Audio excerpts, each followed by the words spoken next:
Underbaki, the Deputy Executive Director of the Coalition for Civil Freedoms. Welcome to our 15th webinar. So today is the anniversary of the terror attack on the World Trade Center on September 11th, 2001. Almost 3,000 people were killed. So today we remember those people, we remember their families, and we also remember the first responders, a lot of whom also died.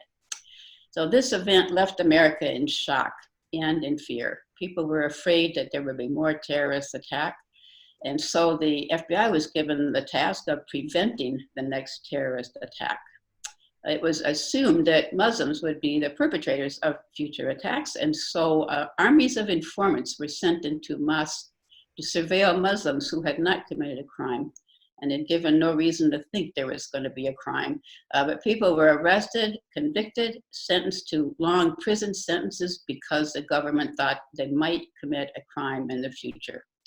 So in our program today, you're going to hear from two of those people who were targeted and wrongly convicted and spent years in prison. We have Hatem Faris and Sabri Benkala. But first, I want to turn to our legal director, Kathy Manley. Along with Steve Downs, she co-authored this report, Inventing Terrorists, the Lawfare of Preemptive Prosecution.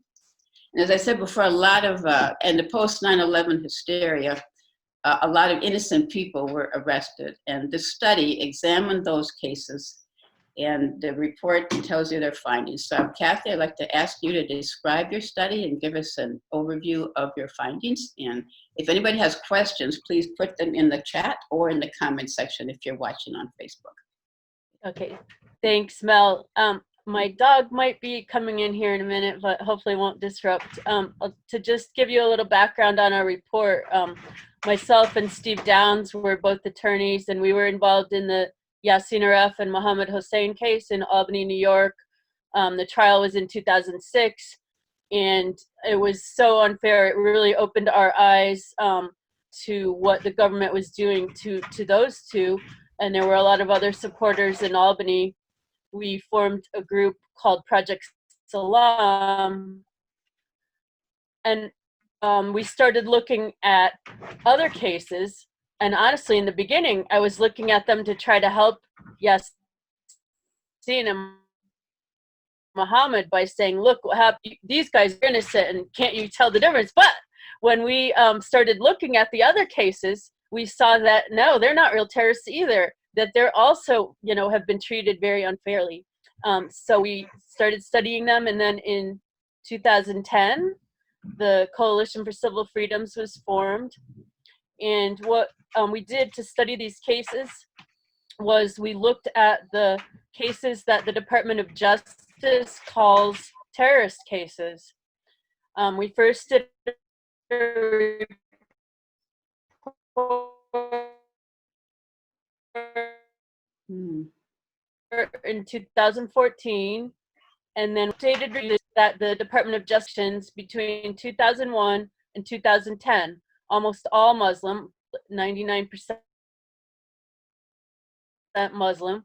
And what we learned is that the government was using this model of preemptive prosecution, that after 9/11, they felt like we have to do anything it takes to prevent another 9/11, and we don't care what it takes. We don't care if basically what they did was they used what we call the 1% doctrine, and this comes from a statement by Dick Cheney, who said, if there's a 1% chance that somebody is trying to attack America, we have to act as if it's a certainty and act preemptively to stop them. So they applied this to Muslims in this country and in other places. Sometimes they just bring people from other places and charge them. And they said if they think that there's a 1% chance that somebody might someday do something, commit a crime, we have to go after them now and use this preemptive model. And so in the vast majority of these cases, no one was killed, no one was hurt at all. There wasn't even any attempted violence other than these FBI engineered plots, sting operations, that manipulate targets into joining them. So we discovered with our statistics that out of the 608 cases, 70% were purely preemptive, where there was no crime going on whatsoever, other than, again, these unfair sting operations. And these include vague conspiracy charges, guilt by association, the use and misuse of free speech, using books and magazines the defendants hadn't written and often hadn't even read against them in court. Sometimes poetry and even dreams have been used against people in court. So that's the pure preemptive prosecution. Another 20% of the cases had what we call elements of preemptive prosecution, where there may have been some crime going on, but the government inflated it and treated it much more harshly than it would have been if the targets hadn't been Muslims under suspicion of terrorism. So overall, 93% of the cases involved preemptive prosecution and not real terrorism. And even the 7% of these 600 cases that were not preemptive, they didn't all involve terrorism. One case was a stock fraud that ended up on the list for some reason. Several defendants are on there for just stock fraud. Only a very small handful of the cases involved violent acts or even attempted violent acts. So you have this list that the government says is 600 terrorists, and it's really only a very, very small handful of actually people that are committing, terrorist crimes or even trying to. But instead, hundreds of innocent people who are often given super harsh sentences, including many life sentences. And they did this through sting operations, material support to terrorism laws, and conspiracy charges, as I said. And the material support laws, they love those because it makes it a lot easier to charge people. And that's when they can charge them with trying to support some group that they call a foreign terrorist organization. And so interestingly, they will sometimes go after people who have no connection at all to any of these groups and no desire to be connected to any of these groups, and just get them in a sting operation. So recently there was these guys that were part of the Boogaloo Boys, and they were talking about stuff, who knows what they would have done or not done. But what happened was the FBI informant pretended to be with Hamas and said, oh, Hamas wants to work with you. Well, Hamas doesn't want to work with these guys, and these guys didn't want to work with Hamas. But because they said, oh, Hamas can pay you, they were interested. And that way they ended up being charged with material support to Hamas, which was totally ridiculous. But that's the kind of thing that they do. And it makes the Muslims look like the bad guys. And, really when they have nothing to do with these targets, they're not Muslim, and they just connect them to this just because it's easier to charge them that way. So even when people were rarely acquitted in these cases, the government didn't give up. They did things like use perjury traps. So they'll call them to a grand jury that they testified at trial, and then they were acquitted. And if they say the same thing that they got acquitted of, the U.S. attorney can charge them with perjury and say, we don't believe you. We think you were guilty and you shouldn't have been acquitted. And then a judge can say, yeah, they're guilty of perjury because there's no jury there. There's no jury when they're asked these questions at the grand jury, and they can be charged. That happens, that prejudices the judges against people, is that the judges are often given classified evidence, which is usually, very often it's false or misleading, and the defense counsel doesn't even get to see this classified evidence. So in Yassin's case, that happened. The judge was given false classified evidence, and even though the lead trial attorney there, I was assistant, had a security clearance, we still didn't get to see any of it. He didn't get to. So basically, we have a lot of tactics used to preemptively prosecute Muslims that the government is suspicious of. Many are still in prison, and there's new cases being filed all the time. But we are very happy that some of these people have been released, and we are really happy to have two of them who we are friends with and work with here today with us to tell us our. Yes, thank you, Kathy. I didn't want to cut you off. I wasn't sure you're coming and going a little bit, but I just want to remind people that this report, which is an excellent and informative report, would can be sent to you for if you send us a donation of $20 or more. And we will mail you that report. Now I'd like to turn to Sabri Benkala, who again, one of the people who was falsely convicted. It's great to see you again, Sabri. I don't see people in person too much, but it's been a while anyway. So Sabri is a theologian, a lecturer of Islamic studies, and a civil rights advocate. He graduated with honors at the age of 21 from George Mason University.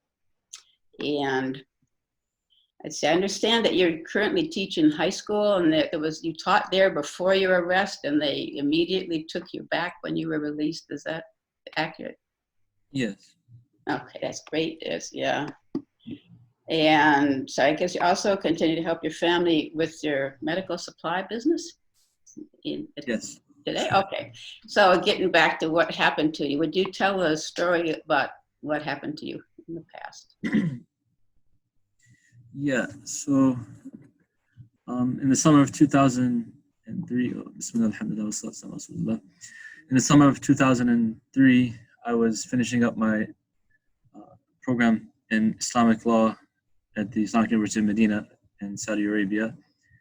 And we had just, broke for summer vacation. I was, finalizing my tickets back to the States. I just furnished a new apartment and everything was going well. And in the middle of all that, I was accosted by what later turned out to be undercover or secret, police, basically. I was taken into custody. I'm summarizing because it's a longer story, obviously, but I didn't know the reason. And long story short, I was, put into a secret prison and held incommunicado for over a month. And the whole time I had no idea why I was being treated like that. Come to find out at the end of that, it was actually at the behest of the United States, the FBI in particular.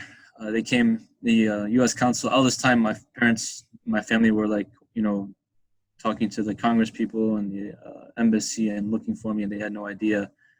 After the Congressman made an official inquiry, then it was revealed, and that's when they finally, the council came to see me and explained to me what was going on. Anyway, shortly thereafter, I was taken back to the United States by the FBI. They took a special, plane, I guess, reserved, and they picked me and two other Americans that were, working or studying in Saudi Arabia as well. They were on the same case. We were on the same case, I guess it turned out to be. And I got, I thought at first that I would be treated better going into U.S. custody, but in fact, it was a lot worse. They, forced us to strip and took pictures of us, without our clothing, and, put us into blindfolds and shackles and leg irons and all this, very bad treatment. You can imagine, I've, grown up my whole life. I never had any experience with the law. And to go from that to basically maximum security treatment that was only, that you would see in the movies or, with the worst of the worst, was quite a shock to me. And, we mourn and we're saddened by what happened on this day, several, many years ago now. But also the travesty of what happened to a lot of people's constitutional rights is also a thing we should be mourning. That experience, from when I got on that plane, was the first time I thought about racism and discrimination and mistreatment. Prior to that, I had some general understanding, from friends that were of different races or nationalities and stuff. But growing up here, I never really experienced it in that sense. But the first thing that came to my mind was the Gestapo, or the SS, something that's not American to me, completely not American. And the way I was treated, the way I was shackled, all this stuff, Anyway, from there we came to Dulles Airport, and we find that, we had there was a whole motorcade. And, we were happy because at first they were threatening us to take us to Guantanamo. and mind you that we had no contact with each other. We had no idea we were even on the plane together. Like everybody was completely sealed off from each other. So when we arrived in the U.S., that's the first time that we were put together and we saw each other, and we figured out that we were actually in the same prison in Saudi Arabia. That whole time we didn't even know it. And anyways, we saw this, whole motorcade. We're wondering like what's going on. Like, is there like a president coming, or is there, what's the deal with all this security? And then we found out it was for us. And they took us from Dulles to the Alexandria jail. Like literally in minutes, they shut down highways. They had police on like the, like every corner, basically stopping traffic. And it was like literally a presidential motorcade. And we were just dumbfounded. Like we could not believe this was being done for us, like simple, Americans that were, abroad, that happened to be abroad at the time. And we all had no idea what was going on, this whole time. The first time I had any idea of what, really was going on. I mean, obviously I knew that I was wanted in the US, but I had no idea why or anything like that. We were put in holding cells in Alexandria and then given like, official charges. And that was the first time I really knew what was going on. The whole time I was never able, even though I requested, I was never able to talk to a lawyer. I was never able to call my family. I called in Saudi Arabia, I think they let me call once. And it was just a local call to my family in Medina, who called my family in the US. But other than that, I had no communication with anybody. And so thankfully my father had secured a lawyer, and, he came and explained to me what was going on. We read our charges, we were put back. This whole time we were held in, horrific conditions, like dirty cells, isolation. And like I said, I have no previous experience with criminals or law, or being incarcerated or anything like that. So, it's just shocking to me. Like I was thinking this is actually what jail is going to be like. And they transferred us to a place called, I think it's like Orange County or something like that. And that was even worse than Alexandria. It was like kind of like racist guards and everything like that. And they'd, the same thing, we were in complete isolation. Anytime we would move, we'd have to have like full shackles and handcuffs on. I was basically, was probably what's called rec time, like freedom. Like they'd come on purpose at like 2 a.m. and be like, do you want to rec? They knock on the door, wake you up, do you want to go out to rec? And rec consisted of going to, play basketball by yourself with one hand tied to your waist and shackles on your feet. That was rec. And, the food was like they stopped feeding you around 4:30, so you're hungry the whole night. And it was just like really bad. But luckily, or thank God, I made bail. I got out. The charges, were basically the Virginia 11 case, I got out on bail. Some others got out on bail. Come to find out, they basically severed. I had nothing to do with the so-called conspiracy, and my case was severed from their case. I was offered several times to do like a plea, in exchange for, even to my understanding, maybe dismissal of charges sometimes, and then after that, if not, like a plea to something very, very minor. But anyways, I never thought that I would, and I didn't know the system either. How the conviction rate was so high, and I feel blessed to be able to not get that conviction. But there really was no evidence whatsoever to tie me into anything. We went to, after a year of probation, I was under house arrest this whole time. I was treated that whole way, until getting out on house arrest. And then that whole time, not maybe able to work, or I remember my high school reunion, and, stuff was in the news and all this stuff. Then in March, I was acquitted. So all that happened from, June all the way up till March was basically for nothing. And I got no compensation or anything. In fact, it just became worse because not only did they not compensate me for all this trouble I went through, but they actually, came after me again. And after, my acquittal, I thought I would be getting back to normal life. I actually, enrolled in Johns Hopkins University. I was starting my master's. Like things seemed to be going back to normal, but then immediately I get a call from my lawyer saying that they want to talk to me. you know, and it's just like constant harassment. They subpoena me to the grand jury, I think 3 times or more. They give me a immunity, which means that you have to testify, or else you can be held in contempt and held in jail indefinitely, right? So, and that's what Kathy was talking about earlier, called the perjury trap. You can say that you've done anything wrong, like you've committed murder or you've theft or whatever, and you can't be convicted for that. However, you can be convicted of perjury or obstruction of justice. And of course, that's what happened. They charged me with obstruction of justice and perjury. And of course, these charges were a lot less serious, I thought, than the previous charges, so I wasn't too worried about it. We went to trial. Unfortunately, the results, we went with a jury this time instead of a judge, and I think that was a mistake. Because the prosecution plays off the emotions of the jury. They put in all types of biased information that has nothing to do with me whatsoever, and they've admitted that. But obviously, the jury's going to see these pictures and these outrageous acts of violence and everything like that, and of course, they're going to associate you with that. Most of my jury pool was from the Department of Justice. There was a person from the military. There was government employees. This was my jury, not a jury of my peers, definitely. Anyway, so yeah, I was convicted of that. And I thought, the maximum, I think the statute was like 1 to 2 years. And they actually enhanced it and gave me 10 years, 121 months. Yeah.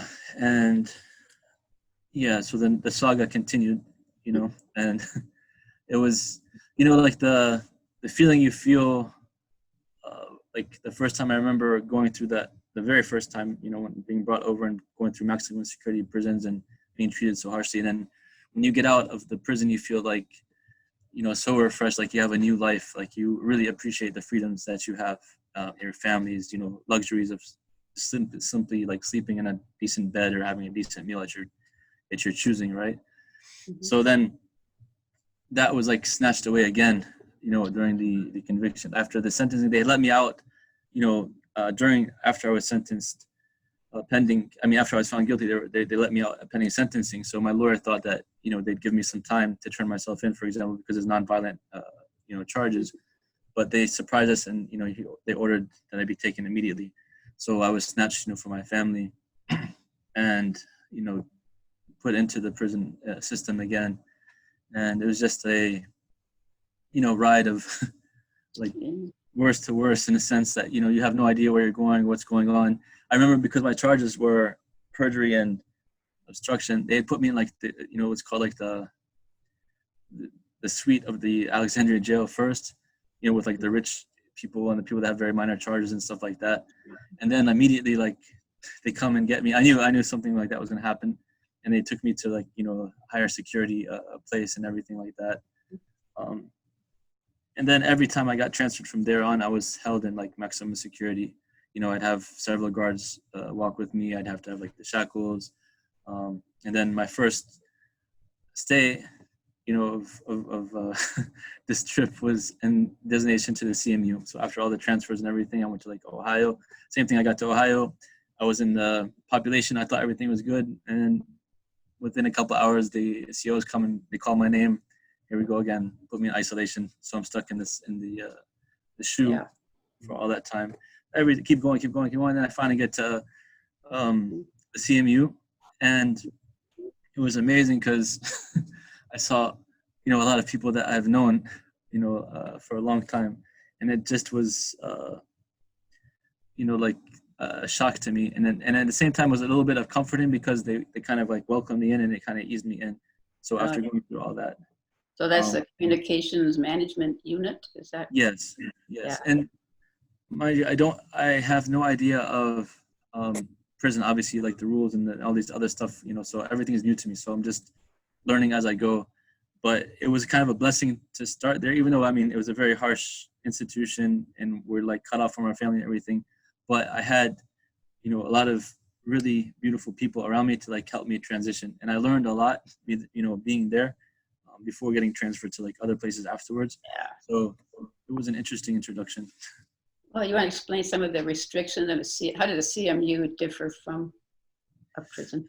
So at the time, I didn't really have experience with other prisons, unlike the other gentlemen that were there. they came from other populated prisons and they knew what it was like being on the yard and having all that stuff. I'm coming from the SHU, like constantly being in SEG, right? So when I get there, it's like, wow, I can walk around, I can talk to people, I can see. I was like thinking that this is like a lot better. Then I started finding out, wait a minute, in other places, you're allowed to have, such and such phone calls, and you're allowed to like go out. They have like a yard and they have this and they have that. And I was just like, oh, wow, I didn't know. But to me, it was a little bit better because at least I had some type of movement and not being trapped in a cell, 24/7. Yeah, So you were in solitary confinement prior to coming to the yeah, basically everywhere I went prior to that, I was always in solitary confinement. for perjury charges. Yes, for Yeah, unbelievable. and I like literally like, I mean, I was, kind of what they say, like green to the system. So I'd be in segregation, you're allowed to go out for like, an hour of fresh air, I guess, sometimes like 3 times a week, and they take you, shackled and stuff. But every single person, or most of the people in those units, were like people that had life sentences, like very violent offenders, people that like could not be, so in my mind, I'm thinking like I got a 10-year sentence. It's crazy and stuff like that. And they would call me like short timer. And even one person said, you don't really want to don't tell people your sentence because everybody here has life. So I was, literally with like the most, violent or the most, but they, thankfully I had like some respect and I was, able to communicate with some of them. But anyways, yeah, so that was my first experience with not being in the SHU, going to the CMU.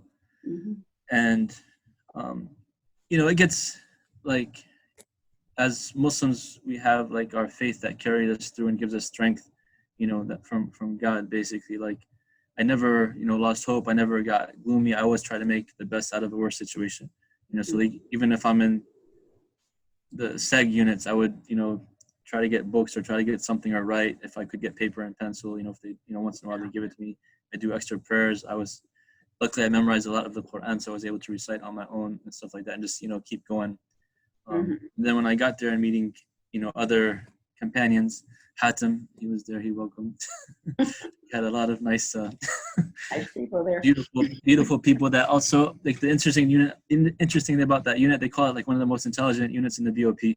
Oh, because most of the people there had, at least college degrees, and some had PhDs, and they were most of them had no criminal record, from the Muslims, obviously I'm talking about. Yeah. And, so it was like a peaceful unit in a sense, and, it's kind of a good transition. I also met, there were mafia figures and there were people like of other, backgrounds there, and I kind of got introduced in the system casually or like a little by little. Yeah. So you were involved in a lawsuit there, was that accurate? Yes, so initially like 3 other, like 4 of us put together a lawsuit, and the ACLU kind of got a hold of it, and they figured that I had the best chance because like my case was so unique and I definitely wasn't a violent offender or anything like that. So they kind of rewrote the lawsuit and put it, for me against the BOP. I remember when I first got in there, after like registration and figure out what's going on exactly, they told me, one of the ladies there, Miss Fortune, remember how she's like, you're never going to get out of this place. Like this is like, don't even bother. And I was like, all right, we'll see. So I just started filing, there's a process that you go through. And I went, that was denied. The 9 was denied, the 10, 11, whatever. It gets to the final, Central Bureau of Prisons.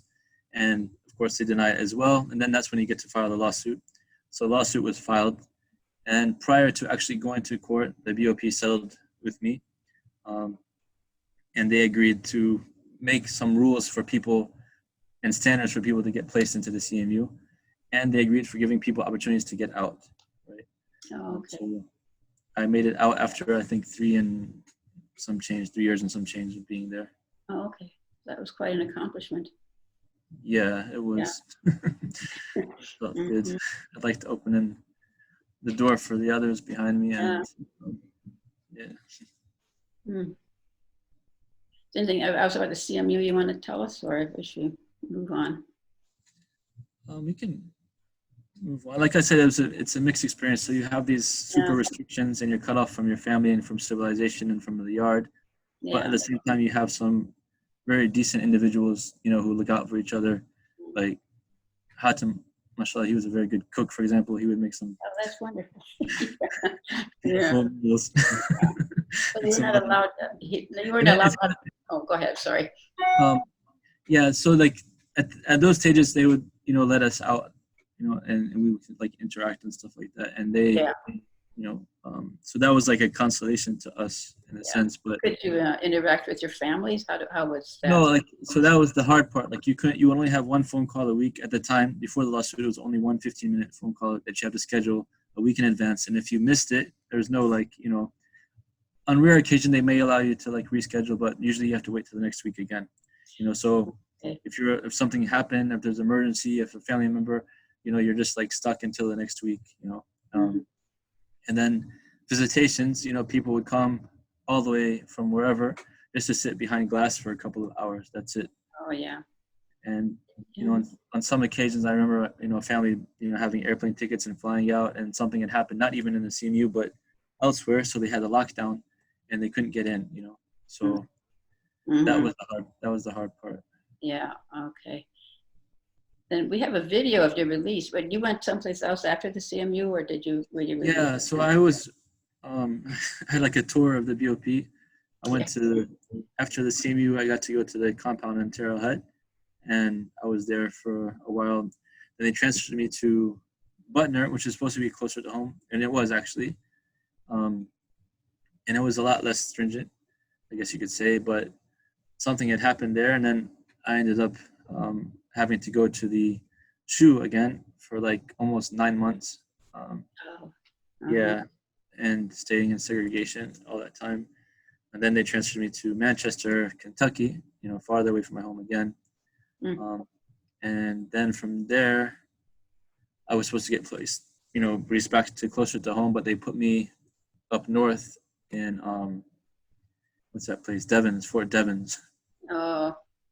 And then from there, I filed to go to a religious program that they had at Petersburg, and I was fortunate enough, like the chaplain there, he saw my case and he recognized, like some of the injustices I went through. And actually he wrote me a recommendation to go to the program. It's a religious program they had in Petersburg. And then finally I got gotten, after all those years, I got close to home in Petersburg, which is about 90 minutes to 2 hours from the house. And I think I'm going to show that video now of your release, so you get on a more cheerful note. Yeah. Let's see if somebody could show that video, please. Gray on gray background. Gray letters for gray background. Real life.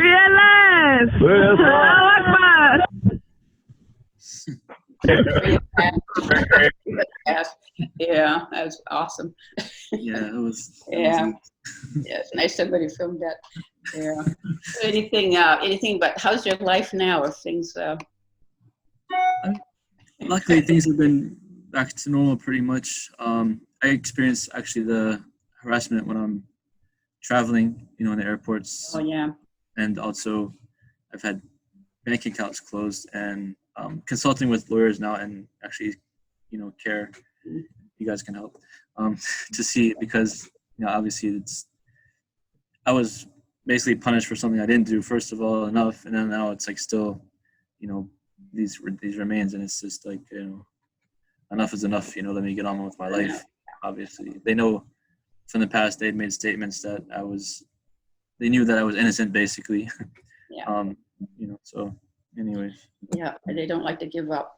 So there were the perjury charges. I mean, you're supposed to respect the Constitution. Very good. No, you've also, I know one thing you do, you say you've been an activist. I know you've helped CCF out a lot. You've volunteered with us a lot of times. So that has been very nice. Least we can do. You guys helped us out a lot too, all this time. Yeah, thanks. Our appreciation. Thanks. Yeah. Okay, and remember, if you have any questions, any listeners, if you have questions, put them into the chat or in the comment section, and we'll get to them. Like at the end, we'll try to get to them. And now I want to turn to Hatem, who is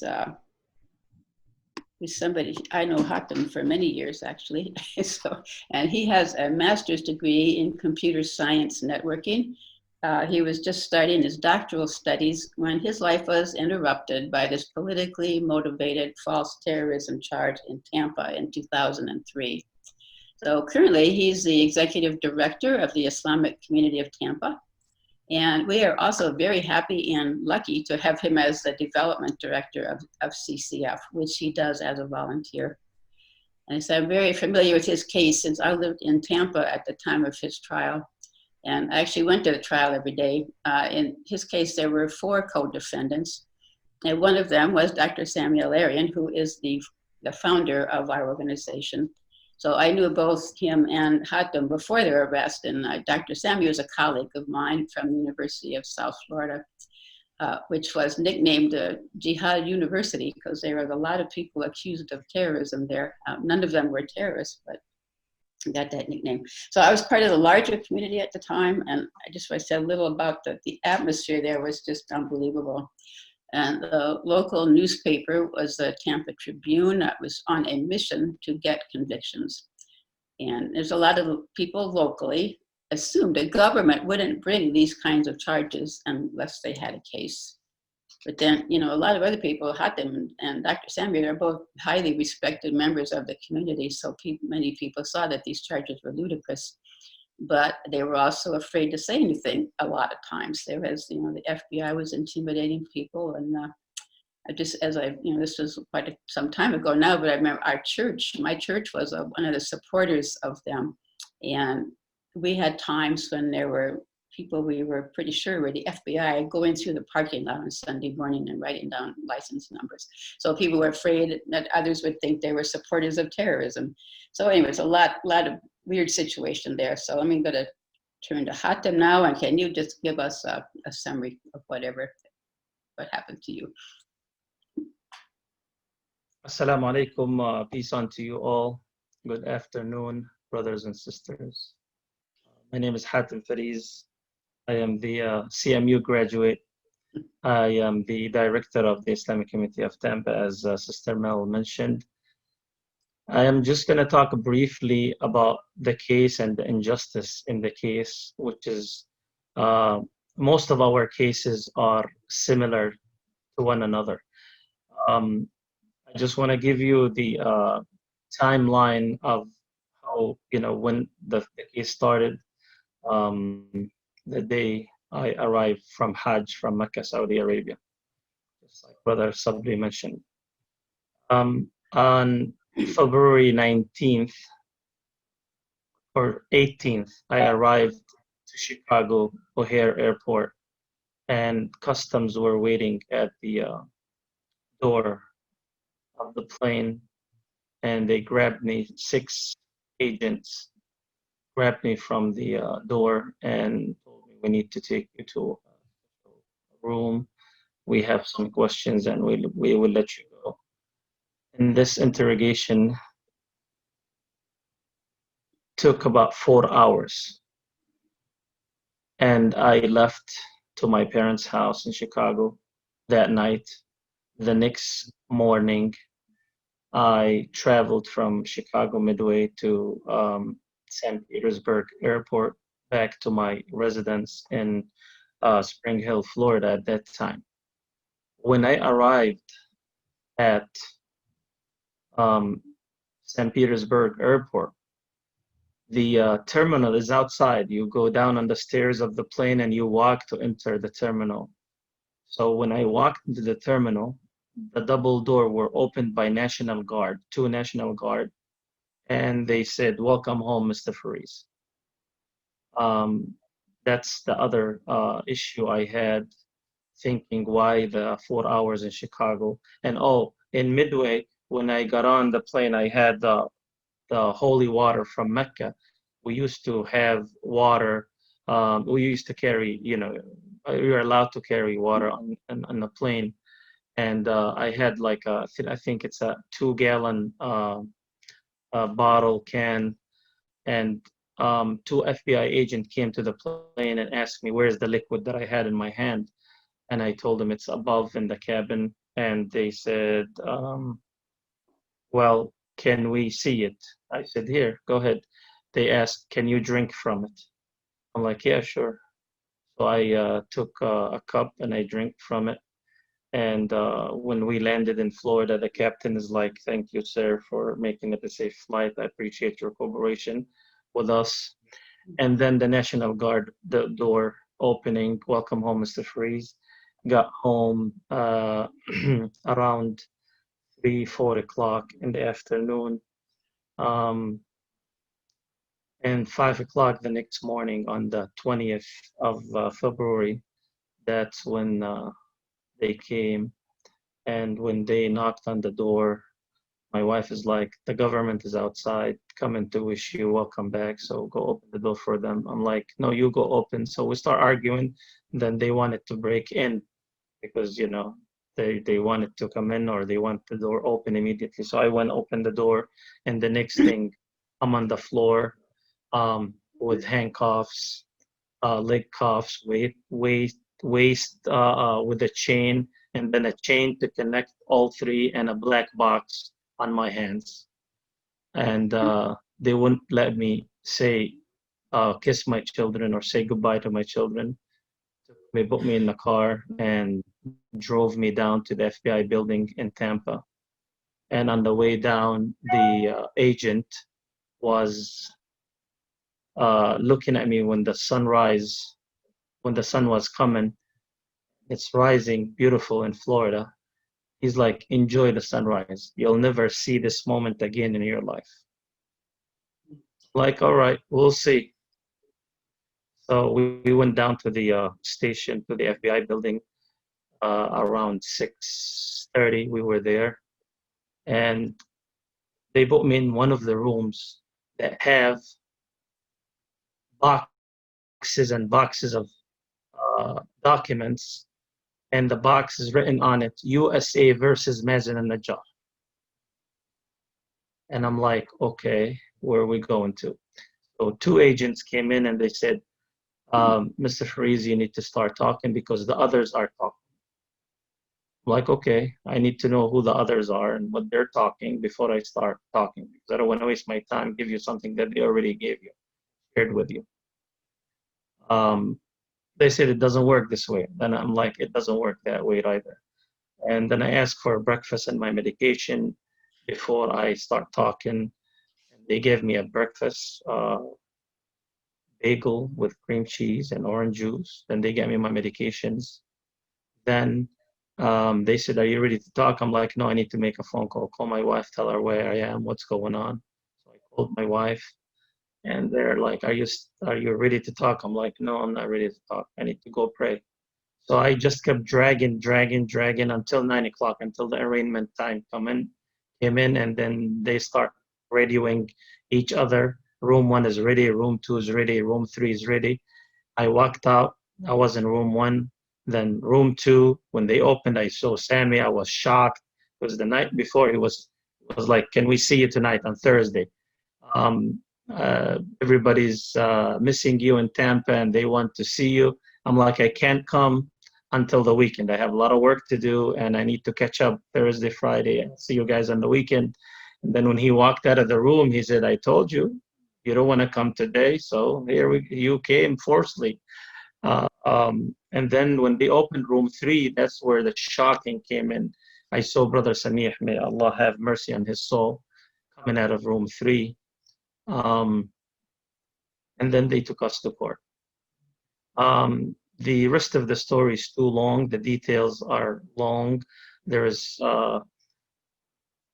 20,000 hours of recorded conversation in the case, translated. And the evidence in the case, or the fabrication of evidence in the case, it is beyond huge. It's a lot of evidence, a lot of fake evidence that they have. We had to translate, and we had to go through all these evidence and interview all these people that the government went and met, and they got their 302s, and that took us 2 years. 2 years to do that before we went to trial. And I appointed the public defender to defend me on the case because I knew it was a fake case, it was a fabrication, and there is nothing to worry about. And also, I need resources, translation for the case, 20,000 hours, and all of that. If I don't have a public defender office, it wouldn't happen. And we did the translation, we did all the interviews. My team of 7 attorneys, investigators, paralegals, they traveled the world for the case, and they gather evidence to defend me and defend everyone on the case. And I was able to share everything that I got from the public defender to my co-defendants, especially Samih and Sami, because they did not bail out and they were working hard to get few pages every day to their cells to review and go through and translate. And it was my case cost the government or the public defender $10 million. The case in general, I think, costed the government over $200 million. Yeah. And we started the trial. And when we started the trial, the government came and offered me a plea deal. You come testify, and we will let this case go away. During trial, they went to Chicago, the government, and they digged with the IRS, with the businesses I have in Chicago, with everything I had. And they found a store I used to own and sold 5 years ago. It was 3 days before the statute of limitation. And the people that I sold the store to, they did some illegal things with the APT machine that I am not aware of or have nothing to do with. But the machine was in my name. So before the Florida case, this case was not a prosecutable case. I saw that in the evidence later on. They tried to prosecute me on that 3 times, and the judge refused. After the Tampa case, they took this to the judge, and it was a prosecutable case, thinking that the money from that case went to this case and to support terrorism and blah, blah, blah. And they arrested me in Chicago again. I was visiting mom on my way out to drive back to Florida, and they arrested me for that case.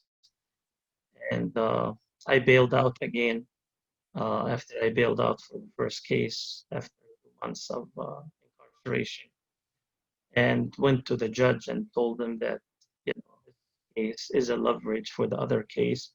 We have a bigger case in Florida. We need to fight this and come back and deal with the Chicago case.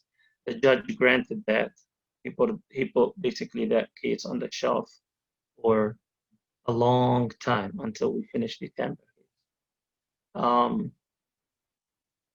After that, the government came again, talked to my attorneys, said if the priest testifies against Sami and Aryan, we will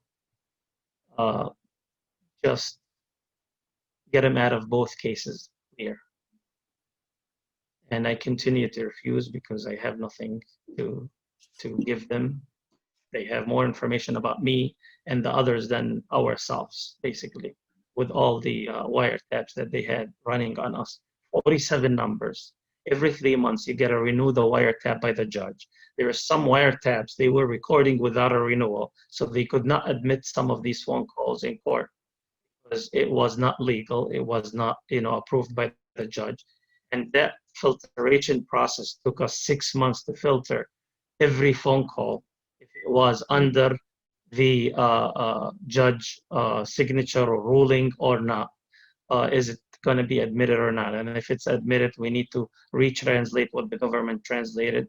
In so many cases, the government translated badly. Their translators were working according to what they tell them to translate, not according to the translation that they hear and translate.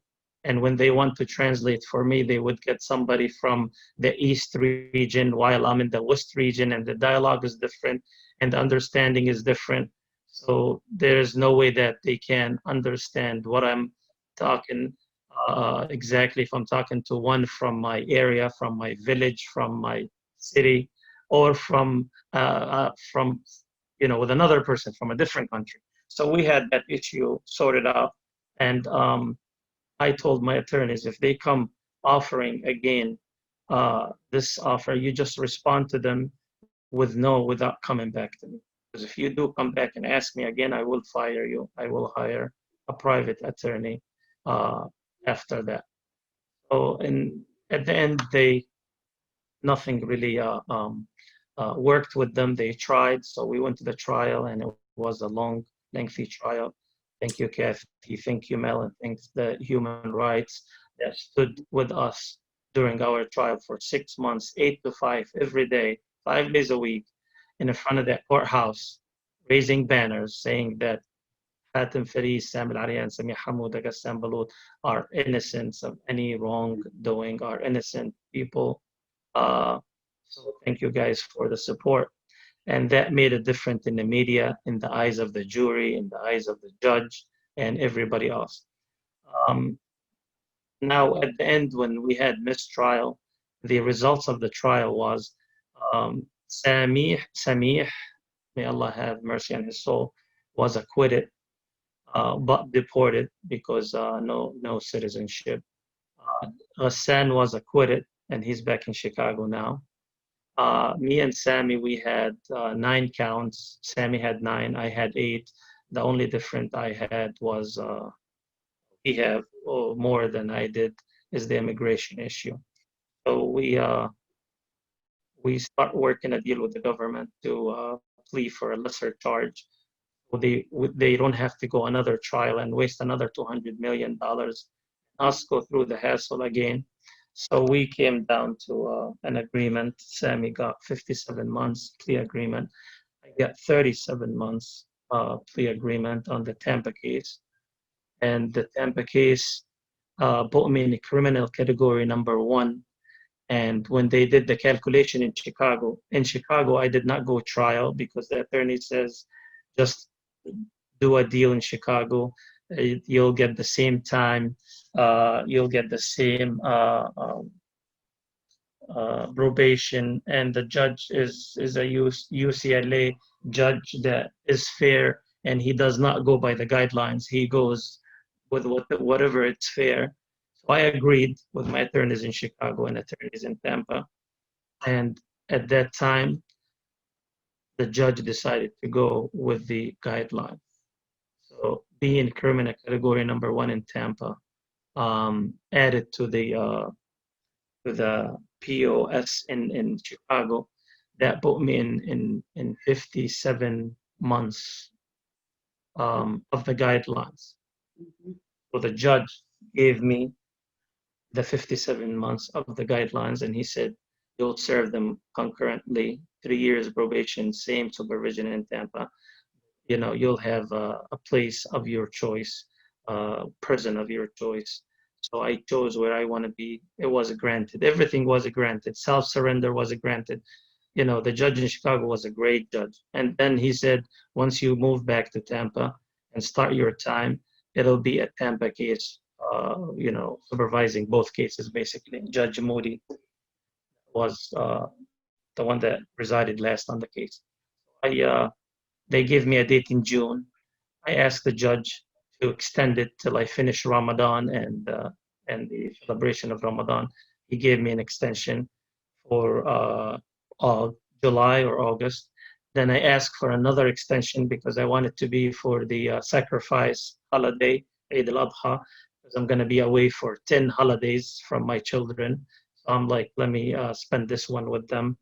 So I asked for another new self-surrender date, and the judge granted it. And that's when after the holiday, I self-surrendered to Coleman facility.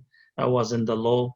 It was just a regular facility, very good facility to be in, And after 3 months being in that facility, happened what happened in ADX Supermax, the guard that took the mail or the letters from one of the prisoners and, to promote jihad in America or whatever. So they decided that these terrorists, these Muslims, we need to put them in a unit where they're not communicating with the world or the guards. The guards we had in our unit were from DC, directly from the DOJ, not from Indiana where we were in Terre Haute. The communication unit, all of the employees were DOJ employees from DC, from Mr. Coleman to Henry to Misfortune, the one that Sabri mentioned. So they moved me from Coleman to Terre Haute in January of 2007. They opened the unit December 2006, I believe, and I was number 17, inmate number 17 into that unit after Dr. Dhafir and the rest of the boys that were there before us. And the cells there are 64 ohm. So they reached max 64. Then they opened the Marion CMU, which is triple the size of Terre Haute. And like I heard on the History Channel a few days ago, they showed the Book of Secrets, the US Book of Secrets, and in it they had CMU's episode and how they treated the Muslims and how they had to bring other than Muslims, others that are not Muslims, to bring in. So we went to win in court saying that this is a prejudice move, this is discrimination, it's only Muslims in here. So they brought 4 from the Colombian FARC, they brought 1 from Ireland and 1 from Croatia and 1 from Angola, and they put them with us, and 1 Lebanese Christian also, to show that this unit is a mixed unit and has nothing to do with Muslims only. It's, the cases that are terrorism cases, all ethnicities and all religions that we have here.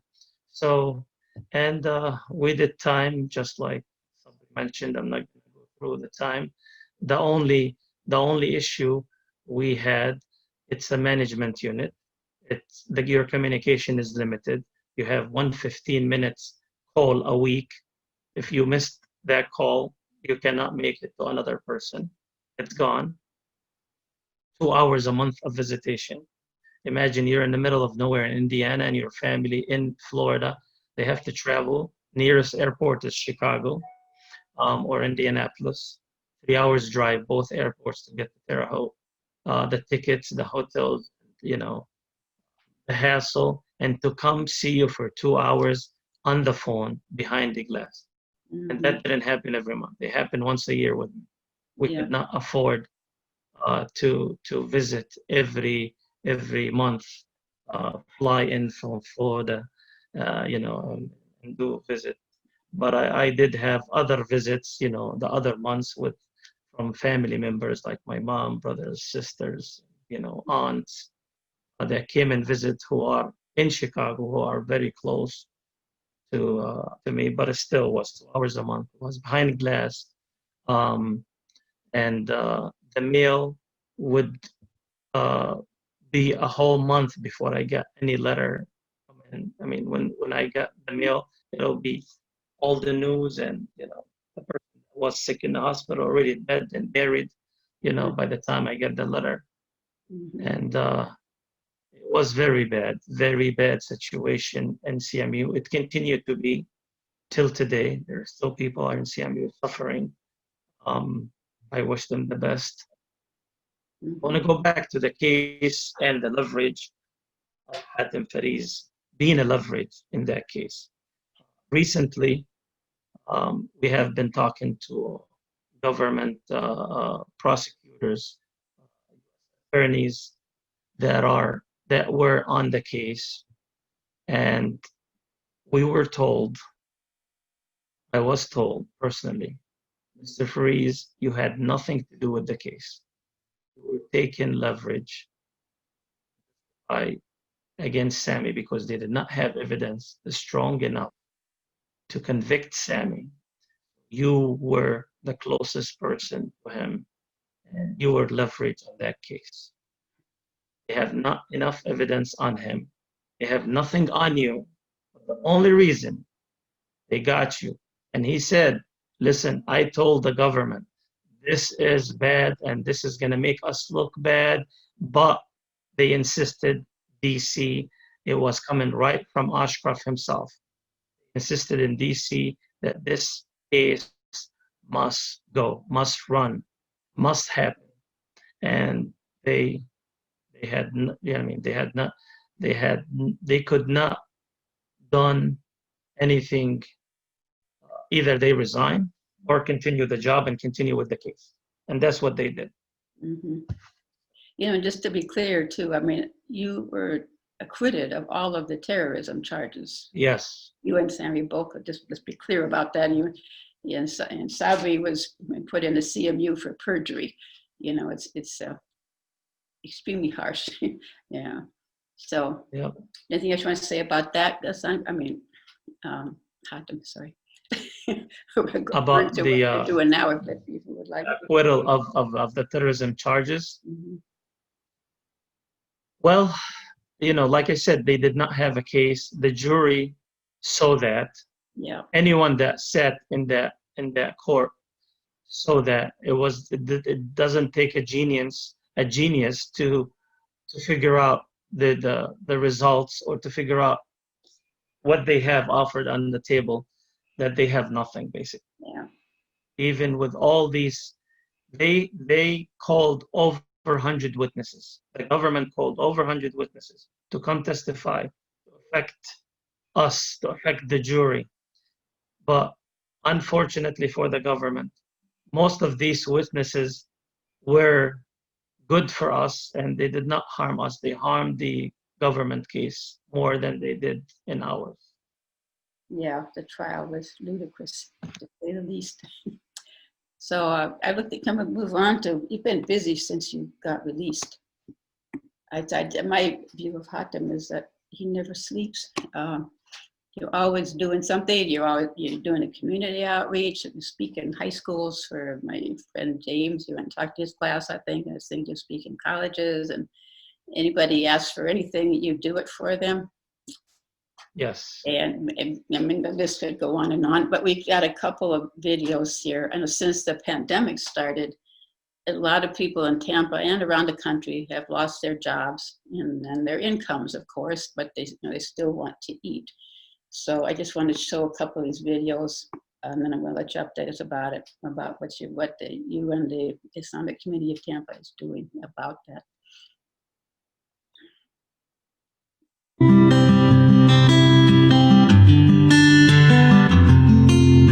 Everyone in America has the right to worship, to chant, to pray. As a matter of fact, there is no better time than this to call upon your faith for help and strength. The coronavirus is affecting the way people across Tampa Bay gather. It is not a discriminating virus. By remaining at home whenever possible, we'll keep both our families and yourself safe. But this virus will not shake our faith. Don't change the praise, just adjust the way you gather. Practice what our government are asking us to do. There are many alternatives, such as using modern technology and social media platforms. Our faith is bigger than any virus. We're all in this together, even if we have to be apart. Just for a little while. Let's make kindness contagious. And love thy neighbor. Stay home for us, so we can be here to serve you.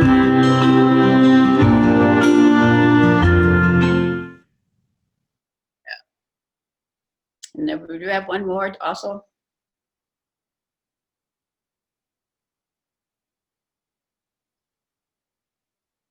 I think we have one more about the program that you're doing at the Islamic community. There we go. The city of Tampa Mosque is distributing food for up to 10,000 families. Organizers have been working tirelessly for weeks, packaging and handing out food boxes since coronavirus impacted the Bay Area. They say the box is enough to feed a family of 5 for a week. The reason we're here today because we need to stand up with our neighbors, our needy, our unfortunate families due to their losing their jobs and not having food on the table. So we're trying to provide whatever we can.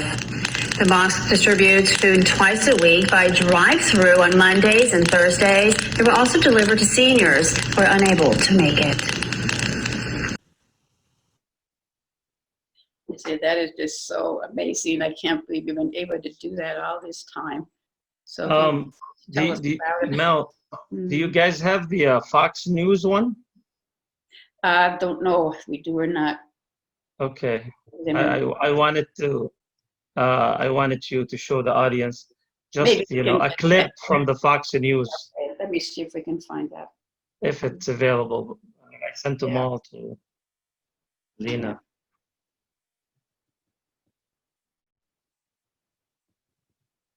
Yeah, it was.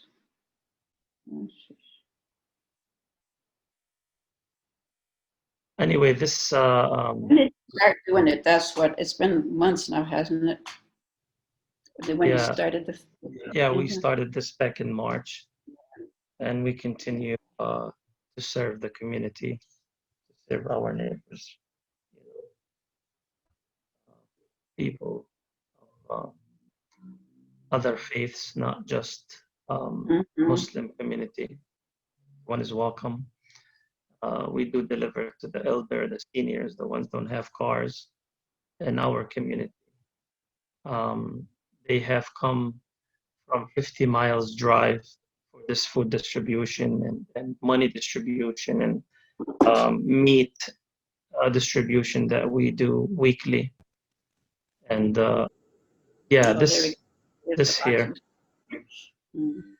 Now for some good stuff. And we continue to see people all across the Tampa Bay area who are really stepping up to see people struggling and to help them who are struggling. We certainly found that today at the Tampa Bay Islamic Center. Look at this. Volunteers here are every day. They're here to collect food, to distribute food, and one day they'll be packing bags with essentials like rice, lentils, vegetables, and fruit, and the next day, like today, they'll be giving those bags to those who are struggling. The center was expecting around 700 cars to drive through today. Everybody's welcome, from the neighbor, from the next city, from the next town. They're all welcome. We have plenty of stuff to serve over 10,000 people. A lot of people don't have a paycheck, so this is better than earning a paycheck myself because I have food to eat. This ensures that other people will have food to eat. And for seniors who can't or shouldn't leave their homes, the Islamic Center will also deliver a bag to their house as well. Imagine that, Kelly. They have food for 10,000 people. That's stepping up for sure. Oh, it certainly is. What a blessing. All right. Thank you so much. All right, guys. That's Fox News. Fox News at our masjid doing the first exclusive interview. They called and they want the interview to be exclusive for them only. And I told them, if you do it right and you make up all the past for the bad stuff that you did for this masjid, I'll let you have it as the first interview and the first exclusive. And they agreed to it, and they lived up to it for the first time ever, Fox News. And we were happy that they delivered their promise. And then after that, I got calls from CNN, Al Jazeera, and NBC, ABC, BBC, you name it, WGN, all of these news outlets, and they wanted to do something to support the other, to encourage the other centers throughout the U.S. to do the same thing. And we're the first one to start this food distribution in the U.S. And within 4 weeks, there was over 100 mosques doing the same thing from our communities. In the major cities, small cities, they would call and ask, how did you start? What did you do? What can we do? How do we do? So far, we have spent $2.5 million on this program. Wow. Yeah. The most spending this community gave, we collected from this community the most for any building or any case that we ever had in Tampa. So they came through and they helped because it was a cause that everybody is affected in it. It was a natural disaster. It was not a human war that, you know, there is conflict and there is issues with which party you're going to side with, which people you're going to support. People never donated $1 in my community who are afraid of politics, who don't come to the mosque. When this came up, they were the first to donate the $100,000 checks. Oh, wonderful. Yeah, and you're still continuing, I assume. Yes, yes. Now what we do, we don't do it at the mosque. Anybody walks in any day, 7 days a week, they will pick up their package. We do deliveries. And now we work with churches, synagogues, and other mosques and centers in town. They would call and they said, we have 150 members. Can you do 150 boxes for us? So what we do here is we prepare, we package everything and have it ready. It's either we deliver it to them or they come and pick it up. And that's what we do now. Wow, that's wonderful. So you're the central hub for the whole area. Huh? Yep. Yeah. Wow. So I guess, do you know how many volunteers you have, roughly? 50 to 60 volunteers. Yeah. This operation needs. Mm-hmm. Now 3 days a week, packaging and getting stuff ready. We made our own boxes through Uline company, our own stickers, full operation. We are running out of rooms. At that, the early stages where there was no schools, we were using the full facility. Now schools are back and children are in the rooms. So we have to do everything, starting on Friday after prayer all the way to Sunday night. Weekdays, we can't do much because of the school. Mm-hmm. Now, I do have a question for you. Question is, what is it like? Hold on a second. What's it like to have been able to rebuild your life and continue serving humanity and your community? Honestly, Mel, this is me before and after the case. Nothing have changed. Mm-hmm. In the trial, my attorneys had the AAA issue that they brought to evidence. They told the jury his AAA was canceled. He never used his AAA for his own cars. He would always use AAA for others on the road who are mostly non-Muslim. Mm-hmm. Just pull over, see what's going on. The car needs to have towing. I would use my AAA, and when it's time to do my own towing after 4 or 5 times before the year ends, it's too late. I reached my max. This is what I did, and this is what I continue to do.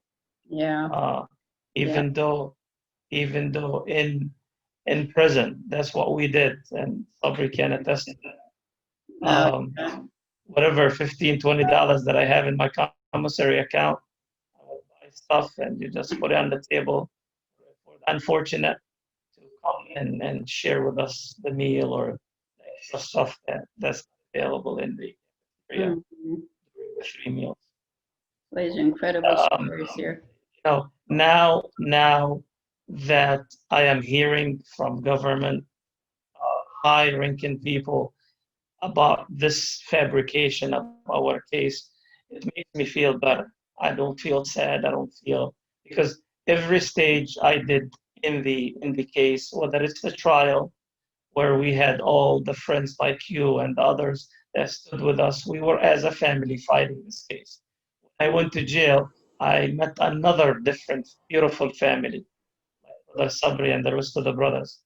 And I came out, I met a new family that are, appreciating the work we did, knowing, believing in our innocence, and they continue to communicate because, the case happened. Nobody wants to communicate with our families. Nobody wants to come to the mosque. Nobody wants to donate or do anything. Everybody was afraid that they are next. So they just shunned us as families, as people that are behind bars that they need every support they can get. We did not have that because I'm not blaming anybody. I'm not mad at anybody, but the government. I'm not even mad at the government. I'm just talking and laughing at the government right now because it's a joke. Everything was a joke. It continued to be as a joke. So now we need to stand up for human rights. We need to do our job. We need to do things right so everything is in place with no more silence. We need to speak up to defend, the people that are, unjustly accused or imprisoned or, in courts now, and especially the cases that they fabricate with the young children, the young kids of our community, 17 and 18 years old. They have 35 years sentence or 25 years sentence, life sentence. 17 and 18 years old. They keep pushing against that for sure. Yeah. Yeah. So we just have to, bring awareness to our community, bring awareness to the other communities, continue to work with the others, and let them know who you are by the work you do, not by the talk you do, by the work you do. Mm-hmm. Okay, well, thank you, Hatem, for the incredible story. Sabri, let me get back to you. Have you got can you give us some final words or any final thoughts? Let's see. I think Bob, he had asked a question. Bob Elmendorf, he was actually a, nice to see you here, Bob, you can hear me. He was a great supporter, like throughout my incarceration. He used to write, me letters and he sent me books and stuff like that. So I'm very happy that he can make it. I don't really need to get into details. There was an incident that happened in Butner that got me into the segregation unit. It's a long story, but basically there was some people that were unstable, obviously, and one of the inmates, he tried to attack me with a knife, and I defended myself. And the crazy thing is, like, because I'm under such scrutiny, I didn't want to get moved to another place, so I tried to figure out a way to defend myself without leaving any marks on him or hurting him. I have like experience in the martial arts and stuff like that, so I was able to disarm him. According to prison rules, he was supposed to check himself in, and I guess he did that. Anyways, he, of course, like the day after I came, like the security came and got me and said that I had attacked him and this and that, and even though there was hundreds of witnesses that said the opposite, but because of my case, they kept me in the SHU for like over 9 months. And he was one of my supporters that he would try to call, and my family and other people were trying to call to get me out of there. Oh, yeah. That was the incident. And I think we have another CMU alumni on the panel, on the attendee list too. I don't know if you guys can see. Oh. So like a reunion, huh? Khalid Awan, can he talk or can we hear him or no? I think they can listen, but I can't talk. Everybody's muted except the panelists, but yeah. So do you have any words for final thoughts for moving forward? We're probably past out of time, I guess. So. Yeah, I think like Hatem was saying that, our actions speak louder than words, and, we are Muslim and we are Americans, despite what people say or think. We grew up in this country, we help this country. Like our mosque, for example, here, like Hatem's mosque in Florida, we provide over, food to over 300 families a week, before and after this thing. We're contributing members to society. If all that negativity was, put into a positive turn out spending hundreds of millions of dollars on this fake, war against innocent people. They could have used that money to educate, communities and allow us to be representatives. Like I was one of the only or few Americans at the time to make it to the, final years in the Islamic Studies program in Saudi Arabia. And people were shocked that I was an American, and studying Islamic law and I would be like kind of an ambassador. But unfortunately, I was embarrassed because that's how my country treated me. They took away my rights, they took away my freedoms, they falsely accused me, but I'm still here and I'm still striving. And, I hope, I'm hoping I can do more, and I'm trying to write a book. And I think it's about time that I actually get serious about doing it, because it's been like, I keep starting it and stopping, and now I really want to get into it. So that's my contribution. Yeah. Well, thank you very much for being with us today, Sabri. It's great to see you again. I don't see people too much anymore since the pandemic. So, and Hatem, thank you for being with us and telling your story. And Kathy, do you have any final words for moving forward, or are we good to go? May I before Kathy? Yes. I thought you Kathy, you need to unmute your mic. Hatem, you can put your video on. Oh, okay. I unmute and I mistakenly put a stop on the video. I ask everyone to help CCF, to donate, to participate, to advertise, to do whatever they can do in their capacity. This is the only, or maybe one of the few organizations that does this great work for prisoners and their families, political prisoners and their families. So I ask everyone to share this link, to share this video. And Brother Taimur, if you can, put on this link here, our PayPal and our website, because on the website there is a PayPal link to the account. So I ask everyone to donate and donate generously. This is a great cause. You bring the happiness to the prisoners and their families. And we try to do that as much as possible. We will continue to do that, but that takes a lot of resources, a lot of money, a lot of people, a lot of volunteers. And there is a full team that's working in this organization. Half are volunteers, the other half are getting paid 1/4 of what they deserve, or even 1/5 of what they deserve. Attorneys' hours are from $250 to $300-400. Our attorneys, they barely charge us $50. When they do 20 hours, they charge us for 5 hours. So basically nothing. And we need to keep them supporting. We need to keep them working and helping us. So please help us continue this mission. Jazakumullah khair. May Allah reward you. Thank you so much, and thank you for having me. Yes, I want to say thanks to, I was remiss because I assume everybody knows, but Jazakallah khair, Hatem, that this organization did support us and help us throughout our incarceration, like writing us letters, sending us, gifts of Ramadan gifts and money donations, and they still do this mission. Like Hatem was saying, very few other organizations do so. So I, second that motion to please support and help this organization as much as you can. They do a lot of good work, and thank you for having me. Yeah, thank you for joining us. Yeah, and Kathy, do you want to say anything before we go? Well, just you can see the kind of people that the government went after, totally innocent people, wonderful people like Hatem and Sabri, and there's hundreds more. There's hundreds of people.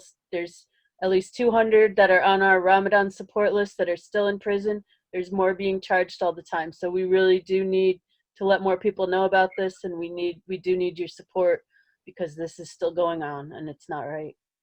Okay.